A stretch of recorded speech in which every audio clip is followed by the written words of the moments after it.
Sugeng dalu Pak Dalan. Sugeng dalu Cahayu. Nggih. Pripun kabare sehat? Sehat ya sehat. Heeh. Sehat lahir batin, Nduk. Lek ra sehat ya ora tekan Gunung Botak to, Nduk, ora. Nggih no. Nggih, jenengan ya sehat. Nggih sehat kula. Nggih. Asmane sinten? Kimora. Sapa? Kimora. Kimora. Kim kelas pinten? Kelas pinten? Kelas 3 SD. 3 SD. Nggih. Lah ora munggah ping pira, Nduk? Lah kula munggah kelas 4. 4 iki ya. Nggih. Lho kok wis semono mblegendong ngono kelas 4. Ya nggih kula Nggih. nggih kuwi gembrot. Baiknya. Ditambahi. Aku janji. Oh, nggih matur. Wow. Nggih, lucu men to. Weh, tak oprok ngono. Dalang kok lucu-lucu ora. Nggih lucu kaya katahe dhuwit ya sampeyan. ngene iki ora. Nggih, mugi-mugi lancar, sehat selalu. Amin ya. Amin ya Rabbal Amin ora. Mugi-mugi jope wakeh, kula aja lali ditanggam nggih. Pancen kudu ngono, Nduk. Ayo. Nggih, matur suwun. Niki sida dikeki napa mboten?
11 no. Iya. Kaya pas jam 11. Mongko mau ngarep ki ya sambutane acarane ya dawa meh jam 10. Lan iki lakone ya dawa ora umum. Ha iya. Ning nyatane yahene wis iki wis pas iki jam 11 limbukan. Sing baku nderekake para sesepuh adi sepuh, para kiai alim ulama, para pepunden panitia, tasakuran bersih dusun Gunung Botak, Mulusari, Tarokan, Kediri. Iya. Kaya adat sing wis ya mak wis dadi tradisi, wis dadi budaya. Pendak Sura mesti nganakake bersih dusun. Bener. Tur kene iki wis dadi keluarga. Yen ora awake dhewe sing mayang ya Kang Masmu kae Ki Anom Dwija Kangka. Engko yen pengajian ngono mulutan engko sing ngaji ya Mbah Sukron Suwanda. Sak omah, sak omah kaya ngono kuwi ya entuk-entukane srawunge ngene iki. Masa? Mergo aku biyen wiwit taun 2000 kuwi wis kenal karo Kang Masmu Siswantara. Oh, Kang Sis. Nalika semono isih bareng kuliah karo kami tuwa ing Bulusari, Kang Purwanto. Iya, biyen wis kulino nginep ana daleme kono kae. Iya, dadi kenal akrab nganti Kang Sis palakrama karo Yu Nyamini. Sukses sing dadi sugenge, uripe ora kurang sawiji apa, isih kelingan karo awake dhewe. Iya, bener. Mula gandeng sing nelpon ki Kang Sis, tur aku mbiyen iki wis kaya omah neng kene, yen arep muni piye-piye iki ora bakal iso, Nduk. Iya, akrabku kenalku iki karo Kang Sis, karo Pak Womunahari jane lagi-lagi iki kok, Nduk. Iya to, lan iki awake dhewe kaya adat saben sowan komplit ana bintang tamune Mbak Lucy Brahman saka Ponorogo. Ha iya, malah ditambahi sinden cilik-cilik loro iki ha iya le mlenuk-mlenuk kuwi ha iya ket sore ha iya nggih mumpung rong ngantuk nduk njajal tak dhisikne sing kono sik sing sebelah kono sik ha iya sampean nggih ha iya nggih coba kaya apa jan bocah iya iki nggih wah le sopan aja munduk ngono brangkang nduk dadi nggih pun mungel teng dereng dites riyen. Nah, nggih. Cik. Cik, dereng pengalaman nyekel mic nggih. Nggih, dereng. Assalamualaikum. Nggih, Waalaikumsalam. Sugeng dalu Pak Dalang. Nggih, sugeng dalu Cahayu. Alah. Asmane sapa? Nami kula Sekar Kirana. Non?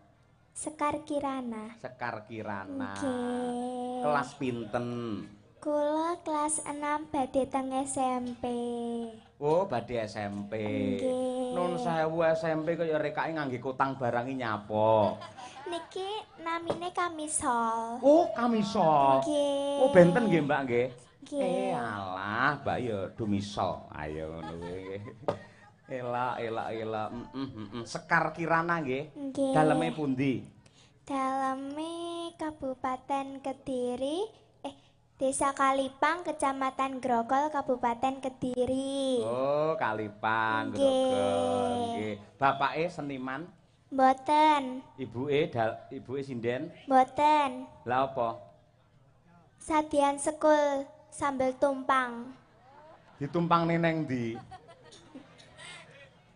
Tengpi?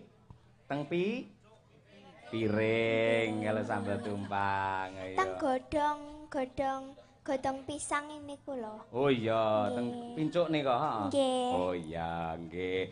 Terus mbae aja-aja sing seniman. Mboten. Mbae dalang? Mboten. Lah, pengrawit yoga? Mboten. Lah apa? Copet apa? Mboten. Napa? Apa? Pacul sawah niku lho. Oh, tani. Nggih, petani. Oh, pacul. Mbah Pacul. Lah iya. Nggih. Kok pengen nyinden niku pengen piye? Cita-citane arep dadi apa? Niku cita-citane kula niku pengen jadi sinden. Jadine kula pengen sinden. Sebabe apa kok duwe cita-cita pengen dadi sinden? Pengen nguri-nguri budaya. Kuwi tok. Nggih. Ora butuh dhuwit. Nggih. Nggih piye? Nggih. Sing cetha nggih napa mboten? Nggih. Nggih, nguri-nguri budaya karo ngrembakake seni tradisi ngene ya. Ayo aja gagas dhuwit oleh dhisik. Goleka jeneng nduk yen wis entuk jeneng jenang ki mara dhewe kuwi tenan. Nggih. Ha iya ngono kuwi. Arep nembang apa Cahayu Sekar? Kula badhe nembang bawa dadi ati mengke dilanjutne kelinci ucul. Sik to, bawa. Bawane dadi ati mengke dilanjutne kelinci ucul. Sing piye bawa dadi ati iki? Gegarane. Oh, nggih. Oh, lagi ngerti lek kuwi bawa dadi ati, Nduk, ora nggih. Nggih, coba kaya apa gegarane wong akeh. Nderek ajar nggih. Hah? Nderek ajar. Padha ajar golek dhuwit. Sekar Kirana ya, kendele mentale wis entuk. Ayo nggih. Cilikane sinden Kesi ya ngene iki lho biyen ya modele kaya. Ayo. Nggih. Ya. Gegarane wong agremi. Tepuk tangan. Sekar Kirana jas. Terus Nduk. Tutu penuh tutu rupa.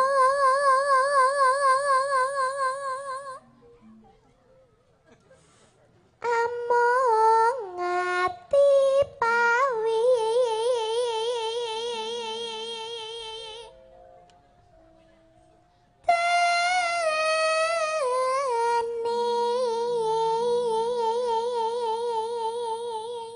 Ngene Nduk, dadi sampean lek mirsani lumantar TV kata. Iki pamane mic Nduk, Sekar iki.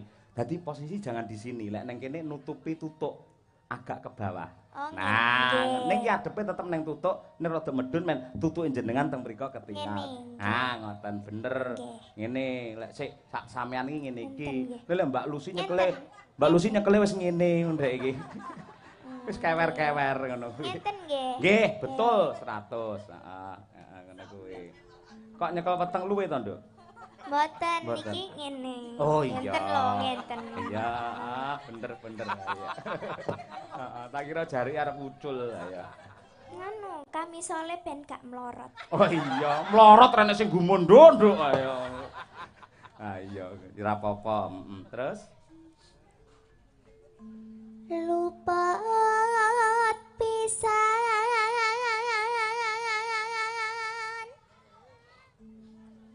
kena pisan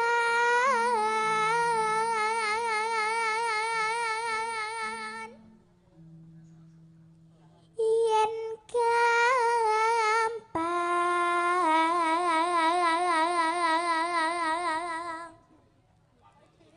luwe gampang.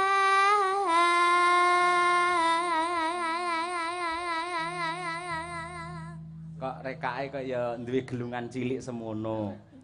Niku pesen apa?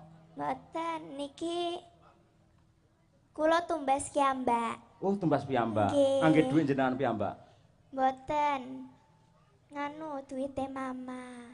Oh, Mengke mama. dijoli. Oh iya, Mama sadean sego tumpang. Ayo.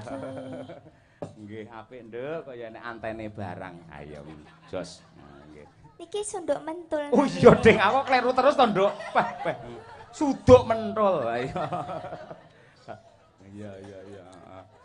Aku kleru terus, Nduk. Terus, Nduk. Yen angel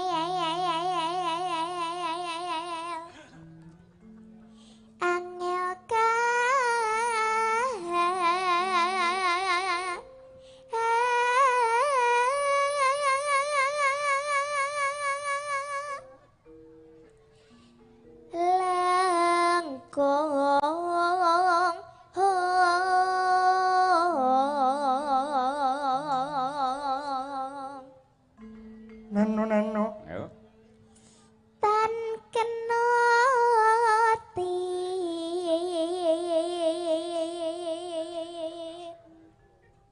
numbas arta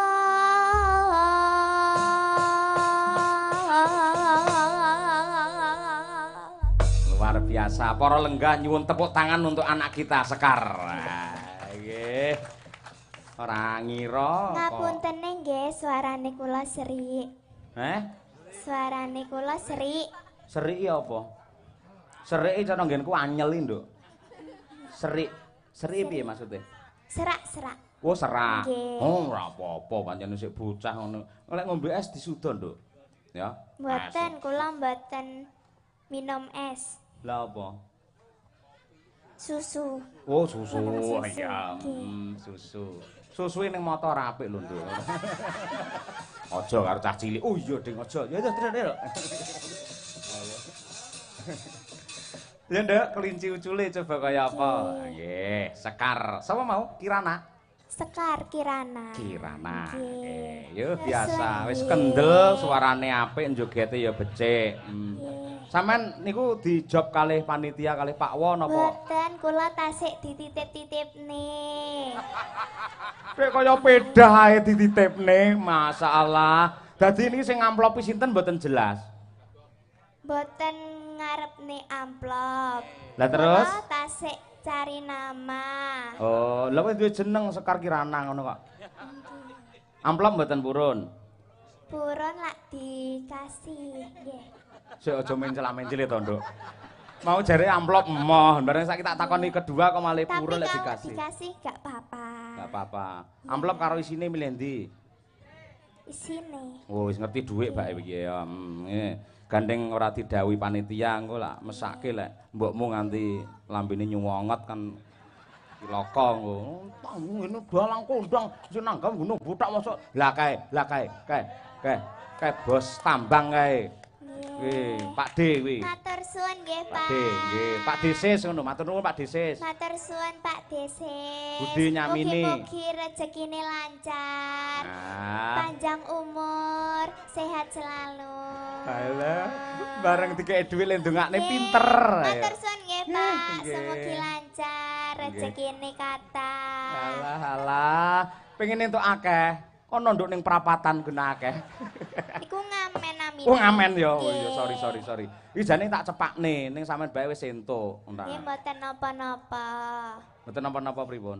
Mboten dikasih ya mboten napa-napa. Mboten nuwun sewu. Pemasukanipun angsal pinten niku? Napa nih? Niku lho, angsal pinten sing abang-abang. 200 niki cukup dibuat 1 minggu. Carane piye? Dibagi-bagi. Oh, nggih. Nggih, matur suwun nggih, Pak. Mbah nuwun, Pak. Matur suwun, mugi-mugi rezekine lancar. Monggo bapak-bapak sing pengin rezekine lancar mriki 100.000. Ayo penak to. 100 iso dadi akeh lho iki. Ayo nggih. Lek Pak Dalang maringi ngono ya kok dongakne. Nggih, no. Nah ngene, jane arep tak kei 200, 100 e ya. Mboten napa-napa seiklase. Sak ikhlase. Yo. Kaya disampluk raiku. Mergo ya Pak Dalang ya nang kene ya mbuh hitungane ora jelas. Ya, ngerti ora panitia anu disebut Dalang dan bintang tamu anggaran 62, mengerti ora? Nggih. Ngoten niku. Nya 100 sik ya, nggih pancingan iki. Nggih, mboten napa-napa. Ya, nggih. Nggih, matur Nggih suwun. apa to Nduk lek anu duwite? Badhe tumbas alat sekolah. Alat sekolah. Nggih, ya syukur apik kuwi. Aja dikene mboke lho ya. Mboten. Tenan lho ditabung. Kula tabung. Ditabung tenan. Nggih. Nyo. Jan. Alat sekolah apa kira-kira? Nyo, Nduk. Kula badhe tumbas sepatu. Nggih, matur suwun nggih Pak Dalang, mugi-mugi jope kathah. Amin ya rabbal alamin. Sak Mangke lek lempoe. jope kathah kula diajak nggih. Yo tak jak anggere 100.000 gelem ya. Nggih. Nganti gara-gara apa limbukan tok? Napa nggih? Biasane piye? Nganti jam 12:30 apa nganti jam 2:30? Piye? Tergantung anggaran apa piye? Kula tangklet Bapak Riyen nggih. Oh, bapake nang ndi to? Niku. Oh, nggih. Oh, gara-gara. Oh, jane arep limbukan tok, gandeng pemasukane lumayan. Boten. Gara-gara ya we matur nuwun. Nggih, matur Gentenan ya, suwun, Nduk ya. nggih. Wih diparingi apa kuwi? Oh. Oh, cepot. Oh iya. Kuwi apa ta jenenge, Nduk? Nduk. Dincepne ning ndas ngono. Oh iya. Oh iya, awaten nuwun. Nah, iya lak iki ya. Jane cah cilik-cilik lek Kediri wis pancen wiwit saka almarhumah Mega kae ngantu Niken Lintang Kairo. Ha iya. Iki Sekar Kirana. Lah saiki lho sing kaya jemblem iki lho sapa iki? Aku iki ora. Ha iya. Coba saiki anu Mas, Arum Bali Mas. Iki iso ora joget cara Bali? Sithik ayo. Iki viral ketoke ning TikTok cah iki. Ayo nggih. Coba diaturake Arum Bali. Yuk.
Cara Bali kleru kudune mentok-mentok iki mau. Kok mentok-mentok to Pak? Lah bokongmu megal-megol ngono kuwi.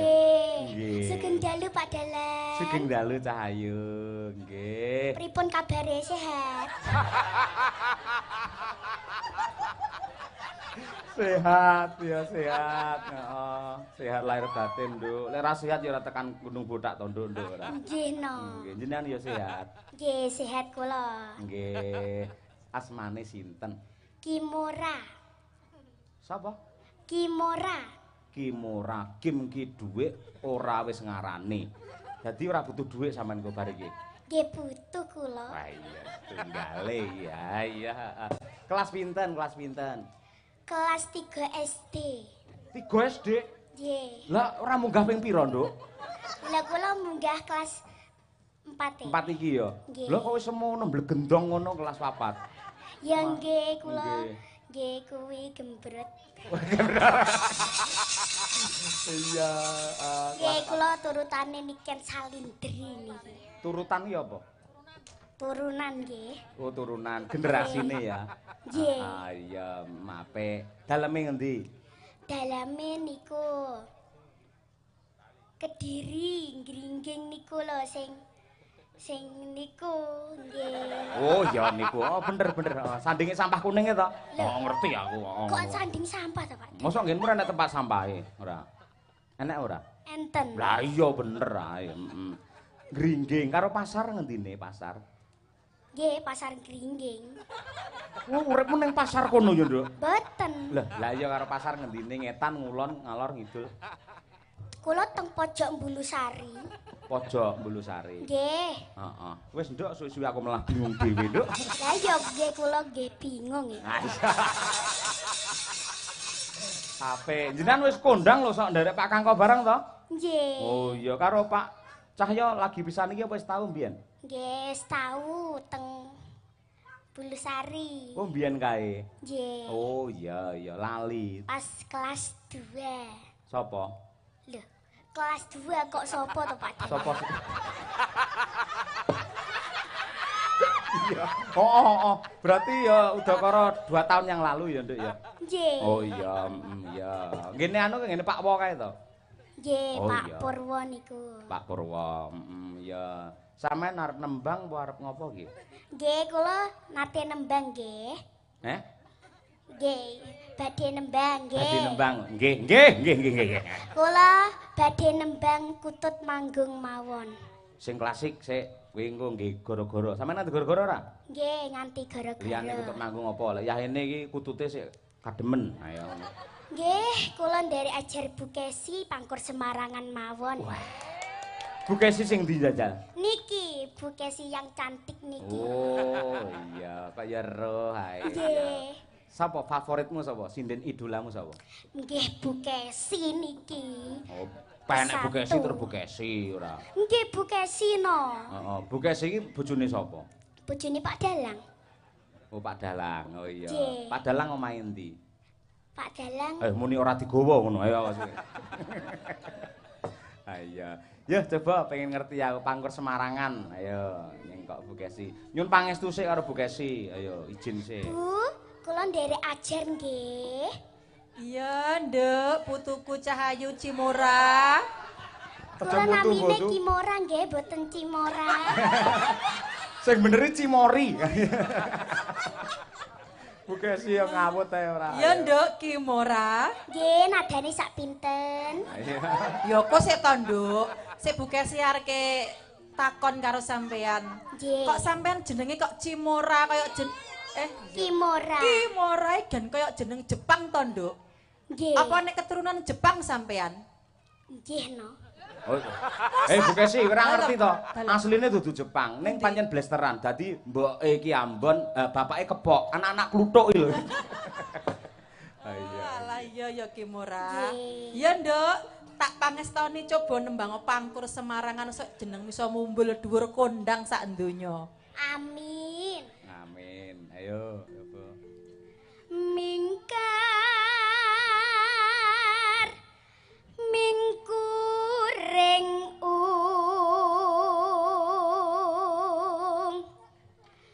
kara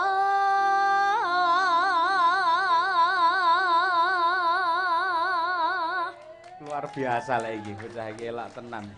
Wajahe wis keibuan modele kaya. Ayo, ayo. Deh. Nih, ya. Hakarono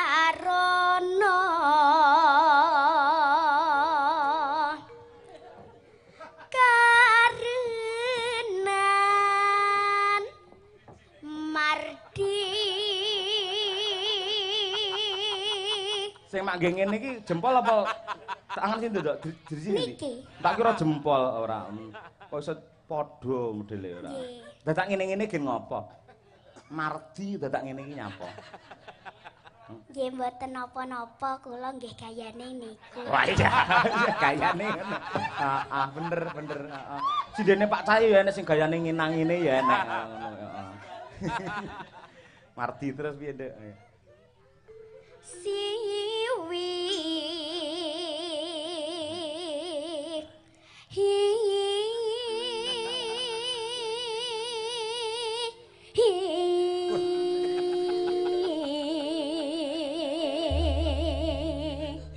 Apik. Ki lek nggen nada iki kuat, langsung kowe 200.000. nggih 1 juta mawon mboten napa-napa. Iki jane sinden apa kotak amal? Ora. Oh nggih no kula kotak amal niki. Wah iya wis. Kotak amal kula niki. Oh weteng, ayo. Ayo. Awas.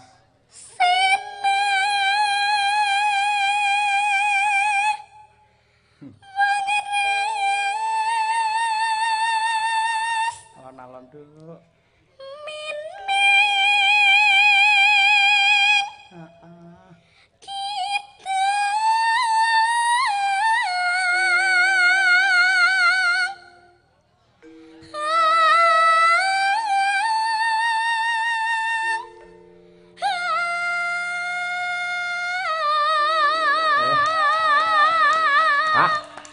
Cek, pisan wong petuk, sesuk bengi prei ora sampean?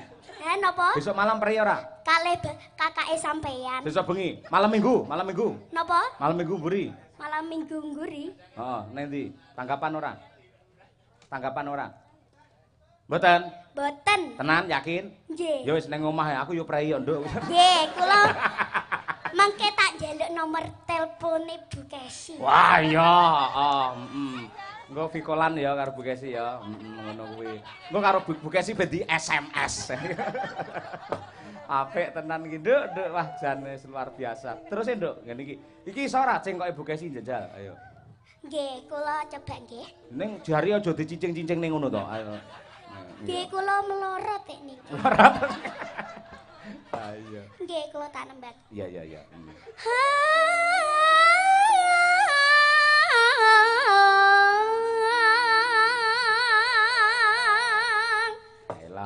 Sik upamane dicontoni Bu Kesi terus sampe nerokne gelem ora? Nggih. 300 lek gelem. Lek iso. Oke, siap.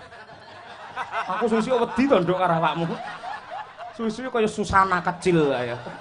Nggih, contohno. Ibu Kesi contone Bu Kesi ngene iki. Ya ya, dimirengke nduk ya. Kula kalih lenggah. Ora apa-apa ngadeg ora apa-apa nduk Cahayu. Aja lungguh, Mboten Nduk. sopan le. Wah, ngerti lho, sopan santun. Masya Allah pintere. Ya, lek pengen sopan aja lungguh, nglemah. Ayo. Ayo.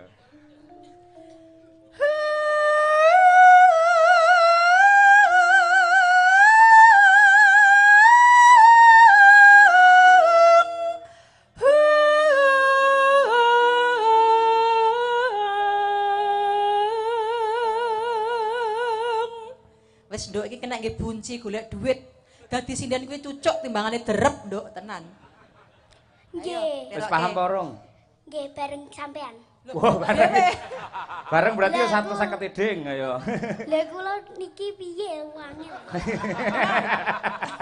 Ayo. Sing kaya Bu Kesi iki mau diterokke sing anu oktave nadane diunggahke rong wilah ngono ya.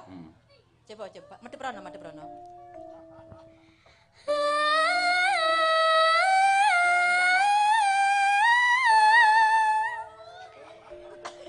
Lah kula mboten niku lho. Pisan kas ya dimirenge. Sampean mesti iso, mergo sing tahap pertama mau wis iso. Garek medune sithik ngono ya, Nduk. Engko mesti iso. Pisan kas tak contoni ya. Semak sik.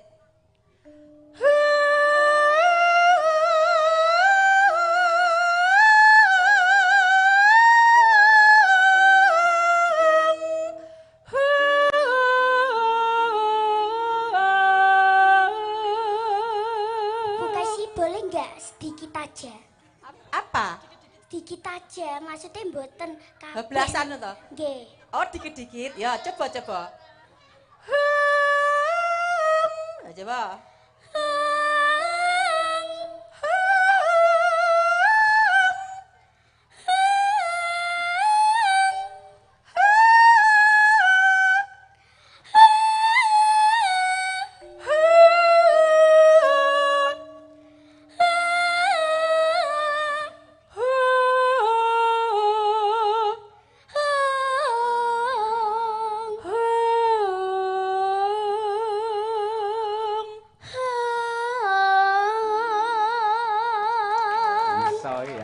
Matur suwun nggih Bu Kesi. Iya, sok 13 kuwi ya disinaoni ning omah cengkoke kuwi. Kula rungokne nggih. Ya, engko lek kondang laris aja lali karo Bu Kesi ya, Nduk. Nggih. Iya, nggih. Biasane lek aku ki duwe anak atau duwe murid lek kondang terus lali karo Bu Kesi. Mari kudu ya. Ayo. Kok nyawang aku nyapa? Nggih, sampean ganteng kok. Nduk. Cimora. Nggih. Kimora. Sampeyan kok wis ngerti Pak Cahya lek ganteng. Engko lek Pak Cahya mbok lem-lem ganteng tekan omah udo lho, Nduk, tenan lho. Mosok njajal ndelok.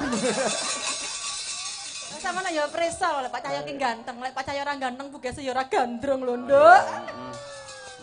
Balik. Sampeyan yo gingsul untune sing sebelah kene. Nggih, loro-lorone Pak Loro. Cahya. Apik. Sindenku ya nek gingsulne kabeh sak untu kabeh. Ayo nggih. Terus Nduk, bacokne ndak. Eman-eman. Sinup. Kula serak iki nyapa. Cuh. Nggih, baleni nggih. Nggih. Sinup.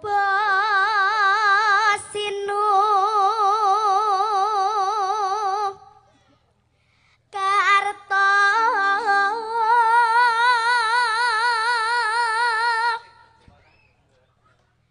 mereh kratarta. Wes. Iso uling ngono ya modele. Nggih no. Iya, nggih. Pakartine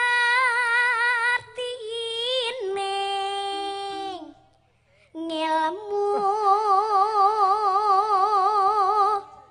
luhung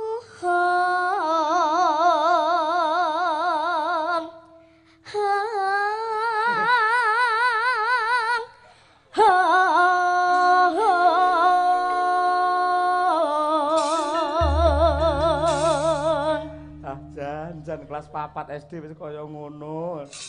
Anake Pak Cahyo kelas 4 ya nyolongi dhuwit ae. Lah ya nduk. Terus nduk. Kang tumrap ning tanah Jawa.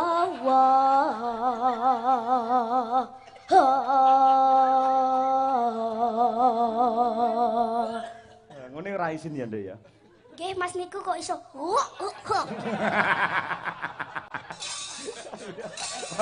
Nggih, niki kula blajare niki teng YouTube kula ngrungokne Bu Nesi. Bu Nesi. Kula ganti kula sing salah. Oh iya. Bu Kesi niki sing jek nom-nom kae sing gawe klambi pink. Terus langgame Mas niku.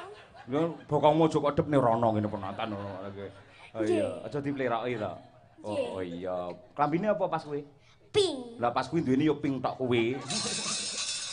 Iya. Iya terus. Agama gemeng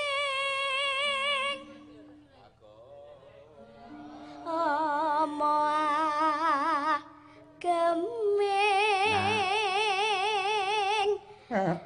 hati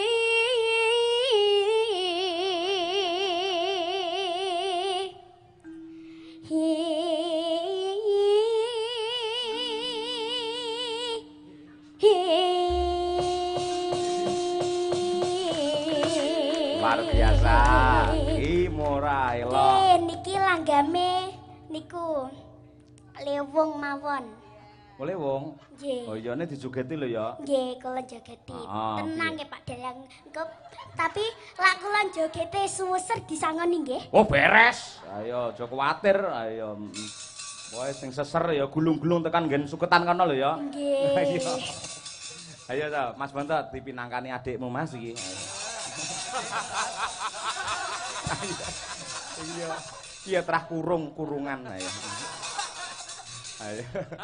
Lewung oleh sapa iki? Kimora. Ya, yuk.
Nduk. Wah, bocah iki. Nggih, matur suwun, kula sampun diparingi arta. Kowe engko rono goleki asmane Ibu Nyamiati, ibu demo. Genah disangone luwih akeh. Ayo. Oh nggih. Lah kuwi lho. Matur suwun nggih, Bu.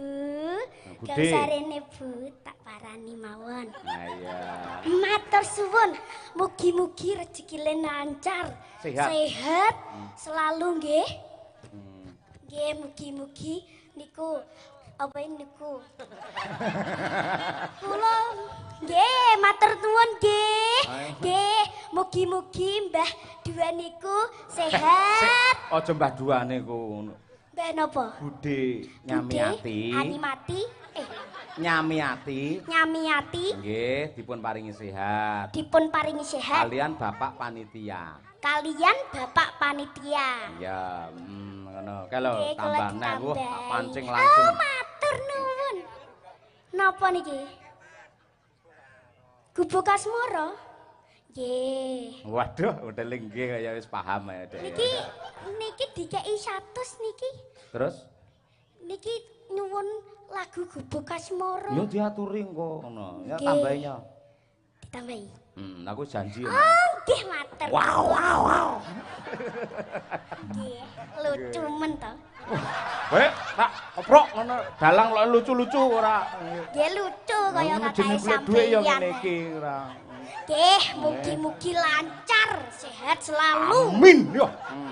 Amin ya rabbal amin ora. Mugi-mugi jope wakeh, kula aja lali ditanggam nggih. Pancen kudu ngono, Nduk. Ayo. Nggih, matur suwun. Niki sida dikeki napa mboten? Nya, 200 to janjiku mau. Nggih. Ayo, iki nya. Iki pira? 100. Wis ngerti ta? Iki pira? 100. 100 karo 100? 200. Ya, 200. Loh, niku mek gambare tok Pak Dalang. Ngerti dhuwitnya. Ah, nggih, Mat. Ah iya, Nggih, kula diguyoni napa tenanan iki? Iya, tenanan koyo iki. Oh, nggih matur suwun Pak Nggih, Dalang. sami-sami. Ya wis lumayan. Aja dikekne karo mbokmu lho ya. Enggak, nggih isen. Nyanti. Iya. Nggih. Ah, te. Nganti apa, Nduk, engko, Nduk? Lancep kayon. Hah? Goro-goro. Oh iya nggih ya, matur nuwun. Pak, generasi Kediri memang sangat luar biasa. Ayo pilih suci ya. Yo saiki ngaturake bintange ya kuwi Mbak Lucy Brahman. Ayo. Cilikane Mbak Lucy ya kaya Kimora kuwi mau. Ayo.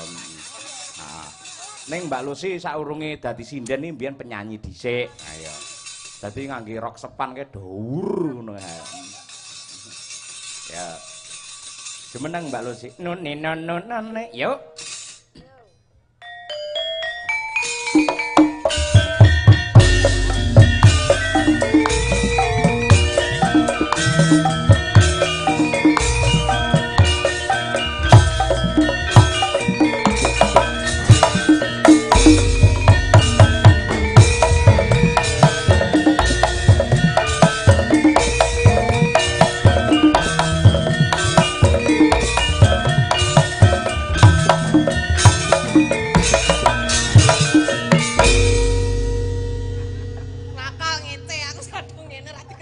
Lagi tutup pengendangmu biasane kae kok.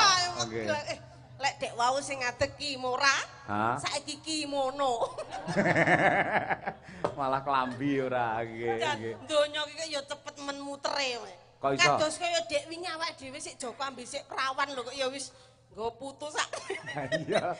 Iki niki sapa niki? Kimora ini perpaduan antara almarhum Mega kalih Niken Salindri. Oh, teng mriki wau kat mau janggere nek tabuhan lilin pacak golu persis cilikane Niken. Wis kaya krungu apa wis otomatis dhek njoget dhewe ya. Nggih. Tapi postur tubuhnya seperti jadi persatuan antara napa niku Mega karo Niken dadi siji. Lek sing pojok niki kaya lintang Kairo. Iki ya. Cilikane ya loyat cilik ngoten niku. Luar biasa semangat. Jadi niki setiap malam niku ngetune dalang-dalang Pau dalu nyumbang ning gone Mas Rudi Gareng ya, Nduk. Mantos goro-goro. Wah, sing semangat ya Cahayu. Masya Allah. Cah loro lho jan kaya angka 10 ayo. Tenan. Sijine. Jan luar biasa. Kimurai lho, masalah. Kok kene ora enek irunge to Kimurai.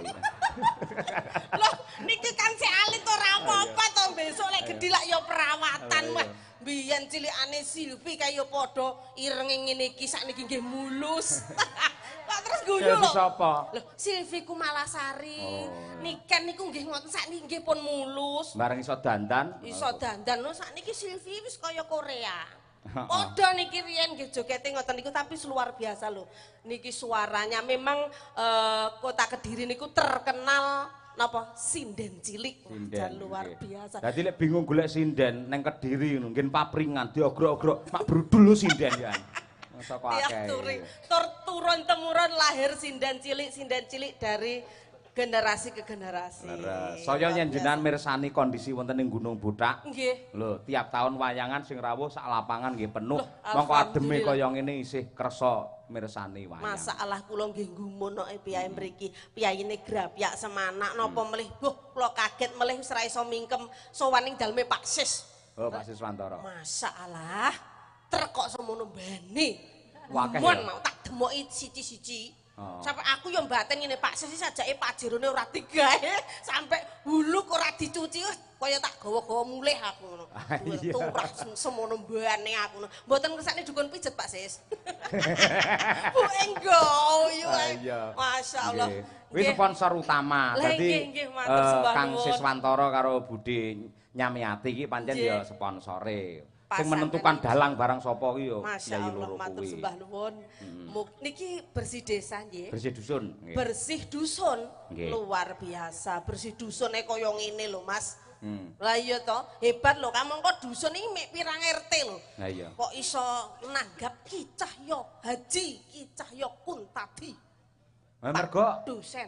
Mergo Kang Sis kenal karo aku. Ora kenal yo embuh ae ya to. Tapi sing ngerti ta watake Kang Sis? Kenapa? Lah ngene Kange dhewe masuk larang ngono. Langsung ngono kuwi dhek. Kowe bar haji to, haji kudune mikir akhirat to, ora mikir dhuwit to. Semene ae, siap Pak ya ngono kuwi. Jane jenengan enten jawabane. Pripun? Jane nggih mboten napa-napa, kula nggih niate sedekah Pak Sis. Tapi sarene nggih jenengan luwih sugih nggih tetep kula tampi jenengan tambahi. Ngono ya. Nggih niki cukup matur nuwun tetep menghargai mengapresiasi kepada seniman. Nggih luar biasa. Nggih Pak Kasune wae sik muda, sik bagus kaya ngono, pinter, guru. Sing sambutan wau. Dosen Masyaallah. Pak Munahar asmane. Nggih piyayine ketawis berwibawa. Lagi ngerokok nih kalau nggih ngertos kula ningali teng YouTube lek sambutan masyaallah jan masalah kaya anu Pak Rektor. Nggih. Terus ngudut. Nggih ngudut. Monggo piyai agamis niku le ngaji markotop. Masyaallah. Pak kami tua. Mula ngerti sinden ngadeg joget adol bokong mau. Panjenengan langsung ngene astagfirullahaladzim. Ning terus dibuka sithik-sithik. Ngoten niku nggih.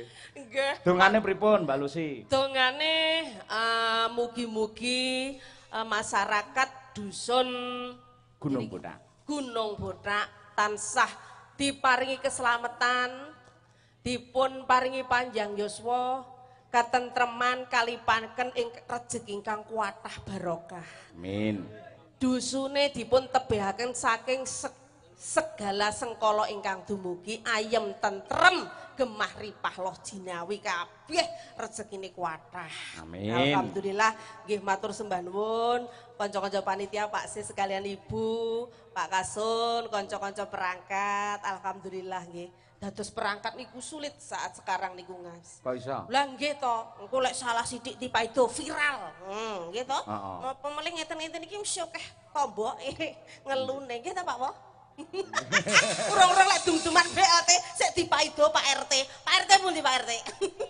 Semangat Pak RT nggih.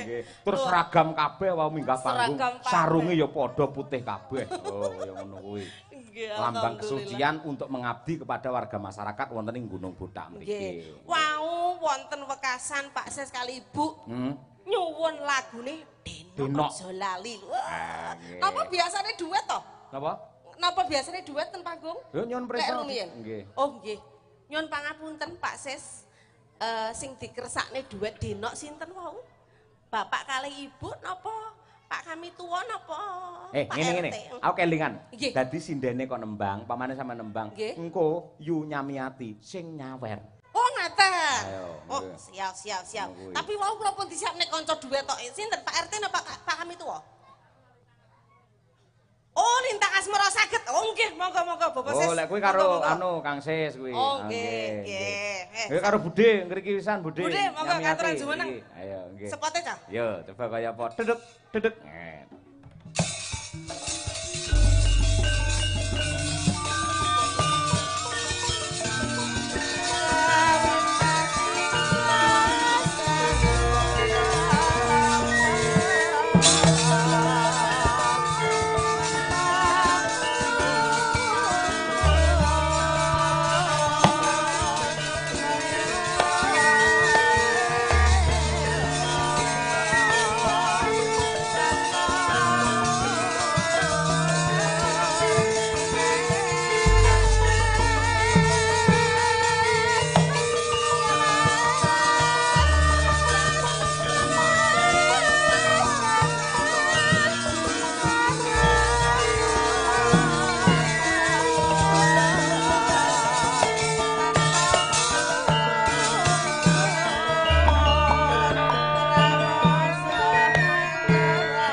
Ya kuwi Mbak Lucy, kakangku karo Mbak Yuku neng kene iki ya kuwi. Estu piyai iki lek piyai sabar, rezekine nggih kuwatah, aurane pun ketawis. Heeh ta. Cemlorot. Celorot sing diasta ya wis celorot. Pasangan ideal ya. Wilujeng dalu Pak Sis. Sugeng dalu Mbak Lucy. Oh nggih. Masyaallah kados pundi mirsani penonton sak menten kathahe Pak Sis. Alhamdulillah, matur suwun penonton sedanten. Alhamdulillah sukses nggih pagelaran dalu niki nggih. Amin, sukses sedanten.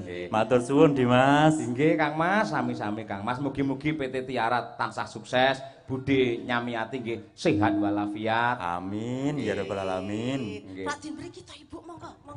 Masalah. Mbak Lucy, dadi Kang Sis karo Budhe Nyami iki bose cah loro iki lho. Winong karo Birgita nggih. Cocok cah loro iki mangkat tanpa kanca-kanca karo aku. Oh alah niki wau nggih bintang tamu sami. Nggih, pas campur sarian ning dalem kono. Awal sura kae. Masyaallah, nggih luar biasa sehat selalu nggih Ibu nggih.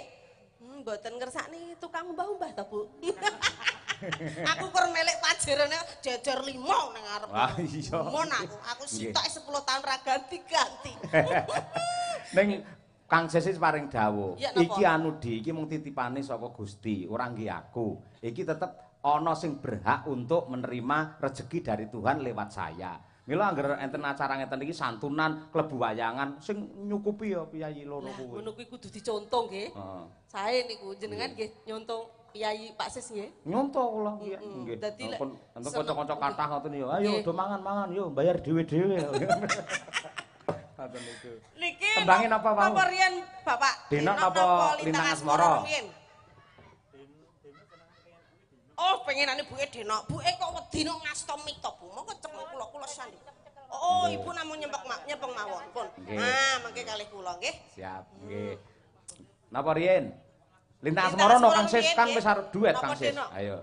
Lintang Asmara engko yen denok bareng-bareng. Siap. Monggo diaturaken Lintang Asmara Kang Sis dan juga Mbak Lucy Brahman PT Tiara. Yo.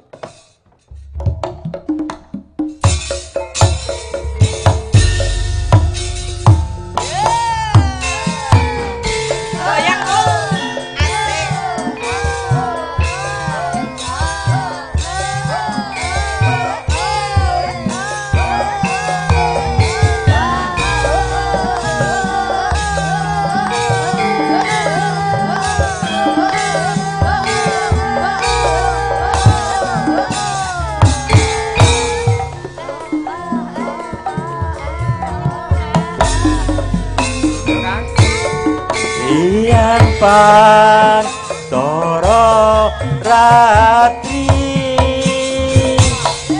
mong eling manising hati setiaku bisa anduweni marang sang Yasulat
iso duweni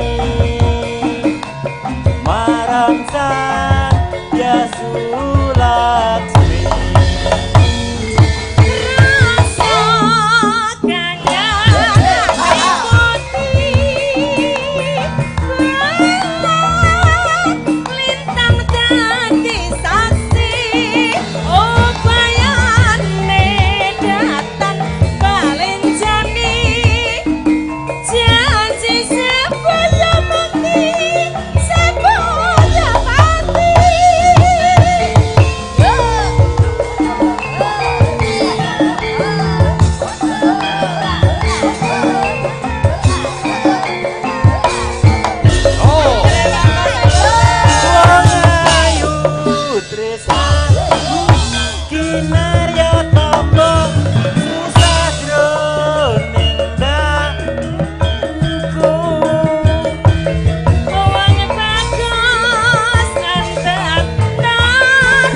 Siswantoro luar biasa, sangat berbudaya.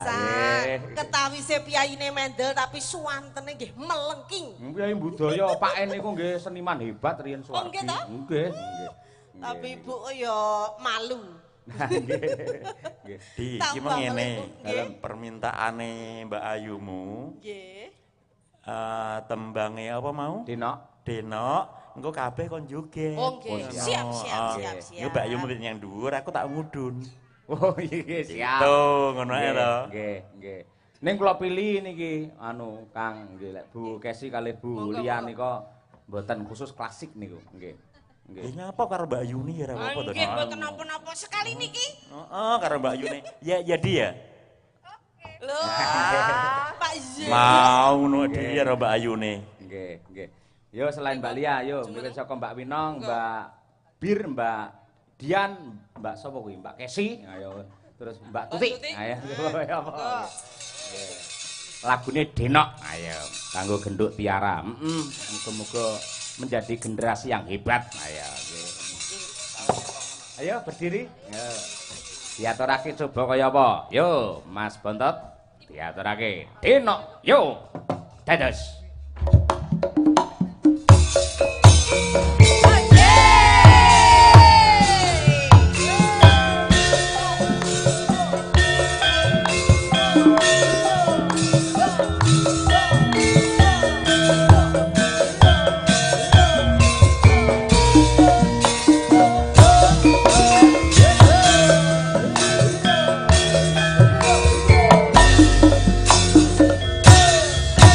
Sayang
Matur nuwun dumateng Budhe Nyamiati katresnanipun dumateng kadang-kadang Waranggana nggih. Matur nuwun ugi dumateng Mbak Lucy, ayo karo kanca-kanca sedaya kemawon lan ugi anakku cah loro, ayo. Syukur yen kuat nganti goro-goro, ayo Sekar karo Kimono, ayo. Ya mbacutne gelar crita iki nganti jumenengan parikesit. Ya nduk padha magita-gita mbacutne crita tak dherekake.